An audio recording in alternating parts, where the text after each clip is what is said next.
Welcome to Legends in Leadership, brought to you by ISF and the Carrington Group. Legends in Leadership is an inspirational podcast featuring the stories of leaders who are making a difference. Our goal is to inspire you with the stories of leaders who come from humble beginnings, overcome challenges, and ultimately rise up to make a difference in people's lives. Hello and welcome back to Legends in Leadership. This is Jason Smith. I'm a family officer with the Carrington Group, and here with my co-host on today's podcast, Dr. Blair Ritchie, Executive Director of ISF. Good morning. Hey, good morning, Jason. Well, as we do every week, I'm going to turn it over to Dr. Blair for our leadership trivia, a story of a leader who has overcome challenges from humble beginnings to make a difference in the world and community around them. So, Dr. Blair, who do we have today? Well, listen, my wife is a NASA geek, and this is the 50th anniversary of the lunar landing, and so lots of going on around NASA these days. And so I thought I'd pick out a great story of a legendary leader who was the command module pilot of the first Apollo mission that actually entered lunar orbit. His father was killed in a car accident when he was just 5 years old, so he was raised by a single mom. Joined the Boy Scouts of America, where he developed this fascination with rocketry. And after graduating from high school, he was accepted into the Flying Midshipman program, became a Navy test pilot. Always intrigued by guys that want to be a test pilot. But those are the guys that became astronauts. And so he was selected as a NASA astronaut. And it was Christmas of 1968. Crew of Apollo 8 beamed back pictures of the moon and the Earth.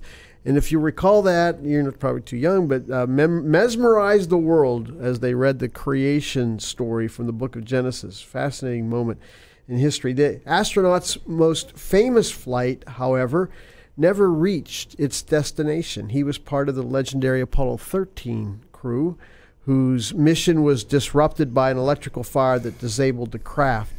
And the safe return of the Apollo 13 crew may have been NASA's finest hour, right up there with landing someone on the lunar surface. So who's the legendary leader? I'll be back at the end of the show with today's answer. Great. Well, I'm excited to have our guest today, Michael Welch, who's involved in an industry that's emerging, that's growing, that's figuring itself out to many degrees in the hemp CBD space. Michael joined the company in January of 2016 as Chief Financial Officer and was appointed President and CEO in February of 2016. He brings more than 30 years of executive and financial experience to Rocky Mountain High brands. In the late 90s, Mr. Welch was part of the Founders Group of Resource Global Professionals, a publicly traded international consulting firm. Prior to that, for more than 10 years, he was employed by Landmark Land Company, a publicly traded multi-state real estate developer, and just a variety of experiences in the financial world, a variety of companies. And today he serves on the board of directors of the U.S. Hemp Roundtable and is also a member of the Dallas chapter of Financial Executives International. So welcome to the show, Michael. Thank you. It's good to be here. Yeah, we're excited to dive into the details of what you're doing today. But first, as a leadership show, wanted to explore some of the influences in your life as you developed as a person and in your career, and just wanted to turn back the clock a little bit and hear about your upbringing and what was an early influence for you as you developed your leadership qualities and characteristics. So I grew up in Norman, Oklahoma. My father actually died when I was 12 years old. We lived in Knoxville, Tennessee. My mother and I moved to Norman, Oklahoma because she had two sisters that lived in Norman, and the University of Oklahoma was there. So she wanted me to be able to go to college in Norman. And it was a great place to grow up. It was a college town. It was a small town just south of Oklahoma City. And there were several influencers in my life. One of them was my best friend's father, who was a court recorder for Judge Bohannon in Oklahoma City. He worked in the federal building that was bombed Oh, wow. during the Reagan administration, and he was quite a gentleman. He taught me a lot. He was sort of a surrogate father figure since I had lost my father at a young age, and he basically took me under his wing and taught me a lot about both business and cars. He was a car freak, and he was always buying and selling used cars, and I picked up the car bug from him. I don't trade cars as frequently as he did, but I'm always like, the auto show's in town, and I'm just itching to go see it. So he was an early influencer on my life, I would say. Sure.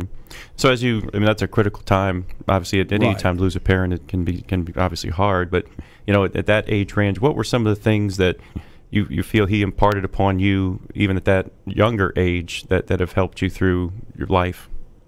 To always treat people with respect, and to develop good manners, and to make good grades, and to try really hard in school, and to really work on accomplishing your goals, and to decide what career to go into to be successful in life. Yeah. So did you wind up going to school there I did. Norman? All right. I graduated from the University of Oklahoma with exactly 128 hours, which was the minimum you could graduate with. So it was a great experience. I really enjoyed it. Yeah. So you had some incredibly varied experiences throughout your career. Where did you get your start professionally? I started with Deloitte here in Dallas on the audit staff, and that has served me well because the audit training and audit experience that I got with Deloitte was something that has helped me all through my career in terms of being able to investigate different things and look for source documentation and understanding the importance of being able to trace something back to its original source documents. Yeah. So it was a great experience, and I'm really glad that I did that. I left there and got into private industry with a company called Computer Language Research, or its trade name was FastTax, and that was the first company that had developed computerized tax returns. Okay. The founder of that company actually worked with Xerox on the laser printing technology that we now take for granted. Yeah, everywhere. Yeah. So it was an interesting time, and it was an interesting time to work for a company like that, because when I first went there, they had a warehouse full of Kodak copiers, and they had this form system so that all the tax returns were printed on continuous white paper with a pull sheet at the front of them. And literally there were hundreds of workers that would take the pull sheet and go to the form bins and copy the continuous white paper onto the tax forms. Wow. That's where we've come from. Wow. So you know where we are now, where tax returns are filed electronically. Sure. So it's a major step forward. So. Yes. I'm intrigued because your journey through the financial side of business, the CFO side, now sitting in a CEO seat, that's a leadership interesting transition. Talk a little bit about that journey from that side into a more executive leadership position that you currently hold. Well, I joined Rocky Mountain High Brands in January of 2016 as the CEO, and the former chairman of the board had decided shortly after I joined the company that it was time to part ways with the CEO that was there when I had joined the company. And a few weeks into that, we started having the discussion about me actually in a dual role of CFO and CEO. The first project that I worked on for the company was filing a Form 10 for the company and taking it from a pink sheet public company on the OTC markets, which is, if you're familiar with public companies, pink sheet is sort of the lowest common denominator of a public company.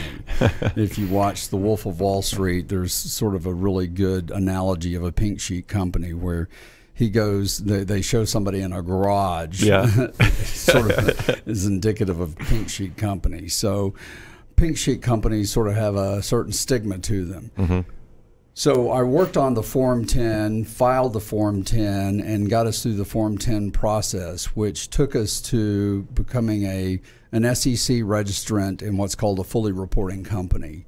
And then we moved to the OTCQB, which is the next level up in the OTC markets. Mm-hmm. And during that process, I moved into the CEO role. So I was actually doing dual duty. I had worked with an individual who was a former audit partner at Deloitte, and he was in transition and worked for another small cap public company, and I was able to bring him over as our CFO. So we're very fortunate as a small public company to have a former SEC audit partner from Deloitte as our CFO. Sure. Very fortunate. And so we brought him over, and it freed me up to really concentrate on the CEO role within the company. And it's been a great transition with our team.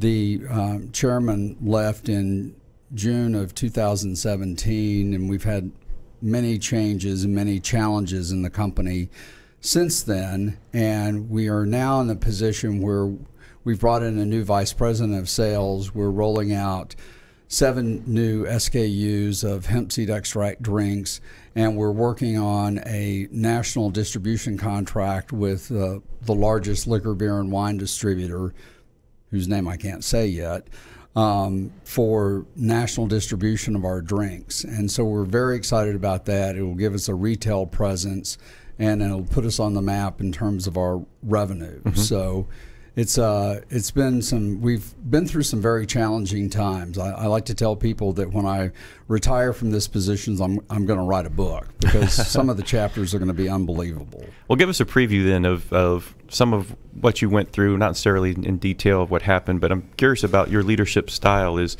you're facing some challenges in that CEO role. Sort of what's your thought process on facing a challenge and working through it to get to that other side?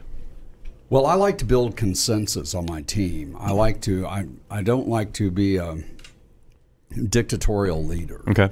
So I like to look at the challenge from all different angles and work with my team to build a consensus solution to that challenge and then execute on it.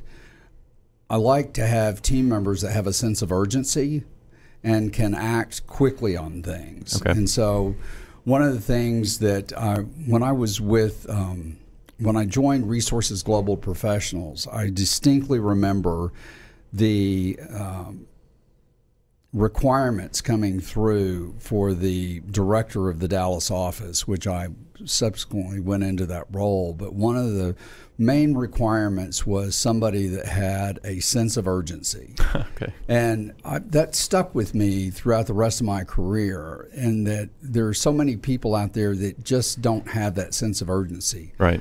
I lived in New Orleans for 10 years and worked in that culture. Yeah, and being from there, I know. You told me you were from there. Yeah. Right. And so I've worked in that culture, and there were many people there that did have a sense of urgency in the corporate world, but many people who did not. Sure. And so one of the things that I like to really impart upon my team members and the people who work for me is a sense of urgency. Mm-hmm. The other thing that I like to impart upon people that work with me is that long after somebody forgets what you said, they won't forget how you made them feel. Yeah, absolutely. So that's one of the most important things that I think people can remember in the workplace is people will forget what you said to them, mm-hmm. but they're never going to forget the way you made them feel.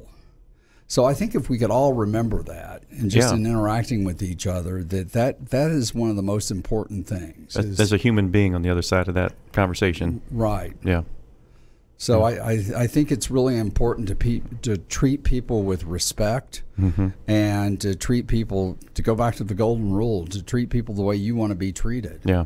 Yeah. So there have been times in my career where I've been treated that way, and times in my career where I've absolutely not been treated that way. Mm-hmm. So, well, I'm very curious about what you're doing today with the Rocky Mountain High brands, and Maybe help us unpack some of the confusion around cannabis, hemp, CBD, marijuana. I mean, there's, I think, a lot of misinformation or misunderstanding around the products that are legal, not legal, and you know what the process is, and where do you fit in the total cannabis industry?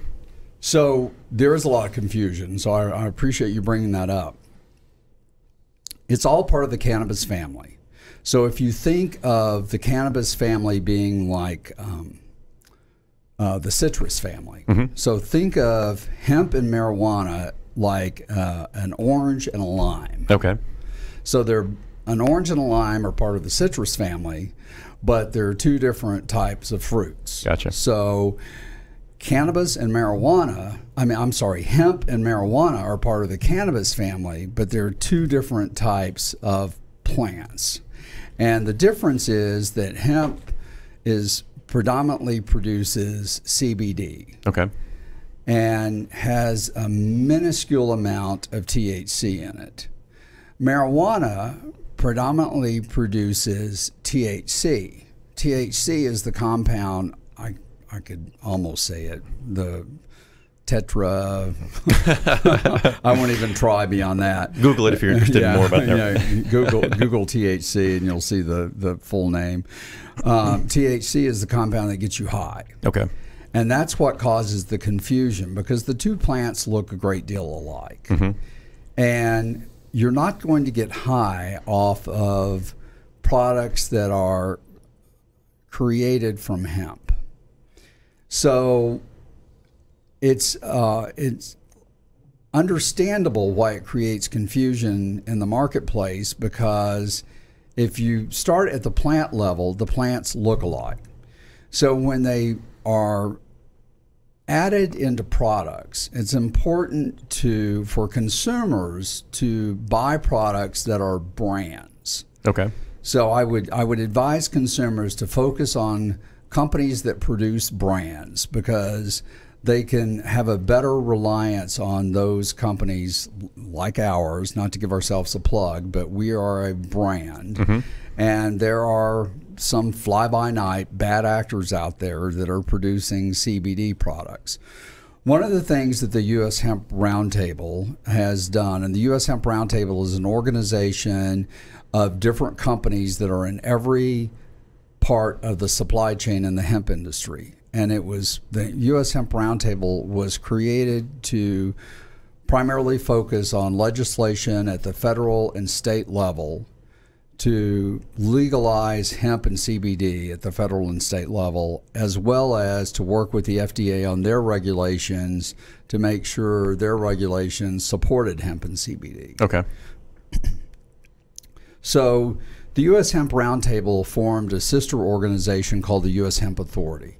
And the U.S. Hemp Authority has created a certification process for hemp and CBD companies like ours that we can go through, or have our co-packers go through, that will provide the equivalent of the Good Housekeeping seal of approval. The reason that's important for consumers is that once this stamp becomes recognizable in the marketplace, then consumers can rely on those products meeting certain standards that basically say the amount of CBD that's on the label is actually in that product. Right. And that there are manufacturing processes in effect for those manufacturers that fall in line with good manufacturing practices, that the labeling aspects of that company are in line with FDA guidelines. So a consumer can be assured that they're getting a high quality product, and they're spending their money on something that they have a certain comfort level that what they're putting in their body is what they want to be putting in their body. Yeah, yeah. So I think that's something that would help alleviate part of the confusion. The other thing that's going to alleviate part of the confusion is when all the laws get into alignment.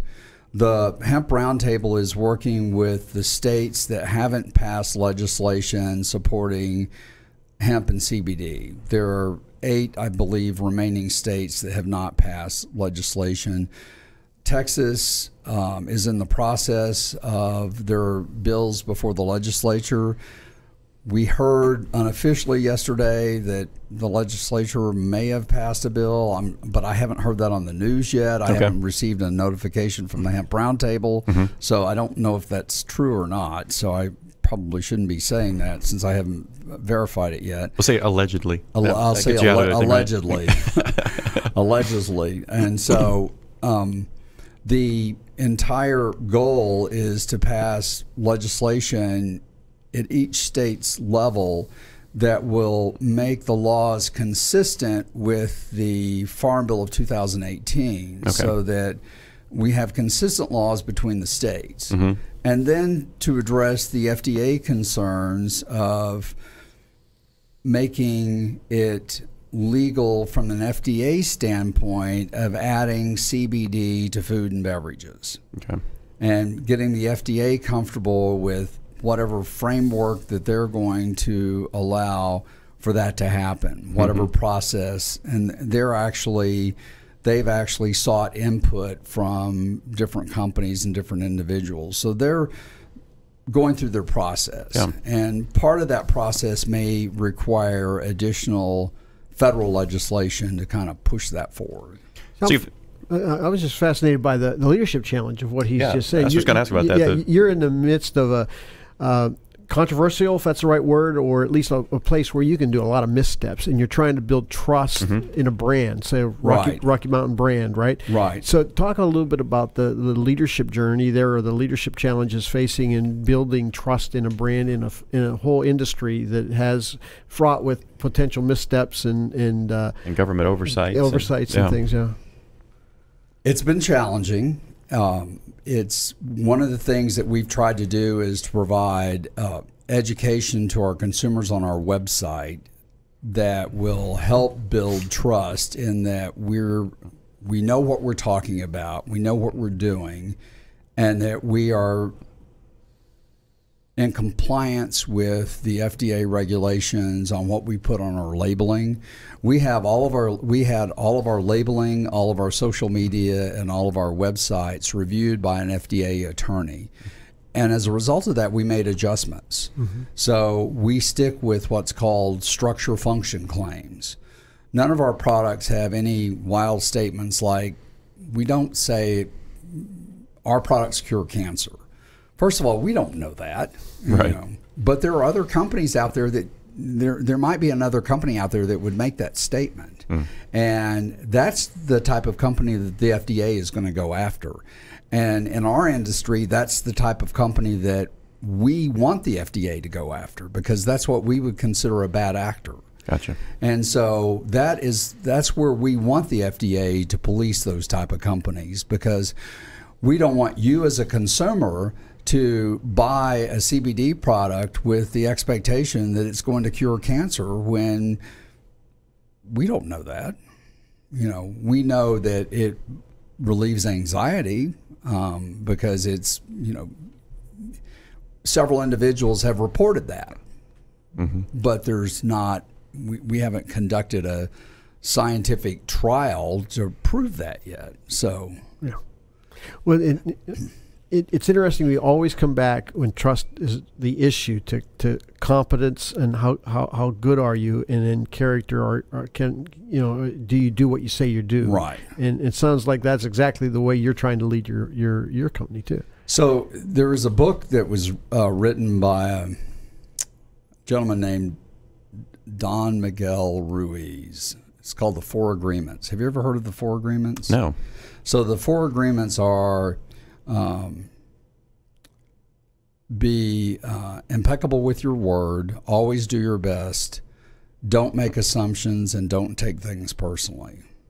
And I always try and keep the four agreements in mind, that we want to be impeccable with our word and what we're putting out in the marketplace, that we don't want to make any assumptions. As CEO of this company, the hardest one for me to do is not to take things personally, because all I have to do is open Facebook and go to our Rocky Mountain High Facebook page, and I've got some shareholder that's like attacking me on something, And so it's challenging as CEO of this company not to take things personally. Sure. When we're trying our best, we're in the midst of a turnaround. We're in a turnaround situation. Mm-hmm. Well, you preempted our typical last question, which is what is an influential book that you're reading? But I appreciate you doing that. Yeah. So let's talk about how people can find out more about Rocky Mountain High brands and maybe begin to unwrap some of their own confusion of the hemp, marijuana, cannabis, connections. So our brand website for our CBD products is hempd.com. It's HEMPD.com. Okay. And we have a lot of information on CBD and hemp products on that website. Our corporate website is RockyMountainHighBrands.com. Okay. Our stock symbol is RMHB, and we are getting ready to file our 10K. We are in the middle of a reverse stock split at the current time, so it should be effective next week. So it's a little bit of an awkward time for our stock right now, but sure, it'll settle down in the next couple of weeks. And you're an old pro at this podcast circumstance, right? So tell us about your own podcast. So we do a podcast here. We started out on a weekly basis. We've now done 22. Mm-hmm. It seems odd to be a guest and sit in the chair that I normally host in. But we enjoy doing it. I love this setup here. It's very professional, very comfortable. And I think these guys do a great job with these. And they can find that on your Facebook page or on your website, link to that? They can, on our Rocky Mountain High Brands, Inc. Facebook page. And on our corporate website, we post our podcast under our media tab. Okay, great. Well, it's been a real pleasure having you with us today, learn a little bit about your background and helping to clear the air of some of the confusion around this emerging industry. Thank you so much. I've enjoyed being here. Great. And Dr. Blair, we'll turn it back over to you to hear about our leadership trivia. Yeah, we introduced an astronaut who was part of Apollo 8, Apollo 13, and that astronaut was James Lovell. And great story and a great leader, and these are inspiring times. And a nice shameless plug for Real News there. Nice. Studios, nice. Yeah. Just give the studios great studio. I need to stop in Jeff's office after this. Yeah. Well, folks, that's a wrap for our podcast today. On behalf of Dr. Blair Ritchie and myself, Jason Smith, wishing you a good day. And remember this, if your actions inspire others to dream more, learn more, do more, and become more, then you are a leader. Legends in Leadership is brought to you by the Carrington Group. Carrington Group is a family office with a passion for helping business leaders and their families make smart choices and fulfill their highest aspirations. To learn more about the Carrington Group, visit their website at www.carringtonfo.com or Google Carrington Group, Dallas, Texas. ISF is committed to leadership development for aged-out foster care and orphaned youth. ISF's mission is to transform these youth into tomorrow's leaders with scholarships, mentoring, and leadership training. To learn more about ISF, visit their website at isfsite.org or Google International Student Foundation to learn more. Securities offered through Regulus Advisors, LLC, member FINRA/SIPC. Investment advisory services offered through Regal Investment Advisors, LLC, an SEC-registered investment advisor. Regulus Advisors and Regal Investment Advisors are affiliated entities. Carrington Group and this broadcast are independent of Regulus Advisors and Regal Investment Advisors.